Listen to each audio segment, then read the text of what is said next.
ఆరోగ్యాభిలాషులకు you health తరపున ఆరోగ్యానికి మేలు చేసే వంటింటి వైద్య చిట్కా. సాధారణంగా ఏ కాలంలోనైనా బెల్లం తినొచ్చు అంటుంటారు మన పెద్దలు. రోజు కొంత బెల్లం తింటూ ఉంటే ఎంతో మంచిదని కూడా చెబుతుంటారు.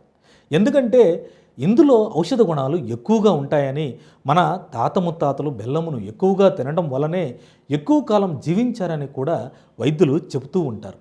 అయితే అలాంటి బెల్లంను ప్రస్తుత చలికాలంలో తింటే కూడా మంచిదా కాదా అనే అనుమానం చాలామందిలో ఉంటుంది.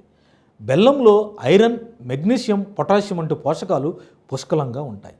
ఈ సీజన్లో రోజు కొంత బెల్లమును తింటే ఎంతో మంచిదంటున్నారు వైద్య నిపుణులు.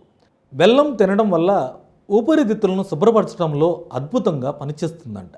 చలికాలంలో ఊపిరితిత్తులను ముడుచుకొని గాలి పీల్చడానికి కాస్త ఇబ్బందికరంగా ఉంటుంది. కాబట్టి బెల్లం తింటే ఫ్రీగా మారి ఇబ్బందులను అధిగమిస్తారని వైద్య నిపుణులు సూచిస్తున్నారు. అయితే పంచదారకు బదులు బెల్లమును ఎక్కువగా వాడాలని కూడా చెబుతున్నారు. వాడమన్నారు కదా అని బెల్లాన్ని ఎక్కువగా వాడితే మాత్రం అధిక బరువు పెరిగే అవకాశం ఉంటుంది.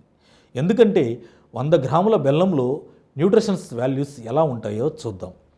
ఎనర్జీ 383 క్యాలరీలు, షుగర్ 98.13 గ్రాములు, కార్బోహైడ్రేట్స్ 98.96 గ్రాములు, పొటాషియం 31 మిల్లీగ్రాములు, మెగ్నీషియం 160 మిల్లీగ్రాములు, కాల్షియం 80 మిల్లీగ్రాములు, ఐరన్ 5.4 మిల్లీగ్రాములు, ప్రోటీన్ 0.09 గ్రాములు, సోడియం 3 మిల్లీగ్రాములు న్యూట్రిషన్స్ వాల్యూస్ ఉంటాయి.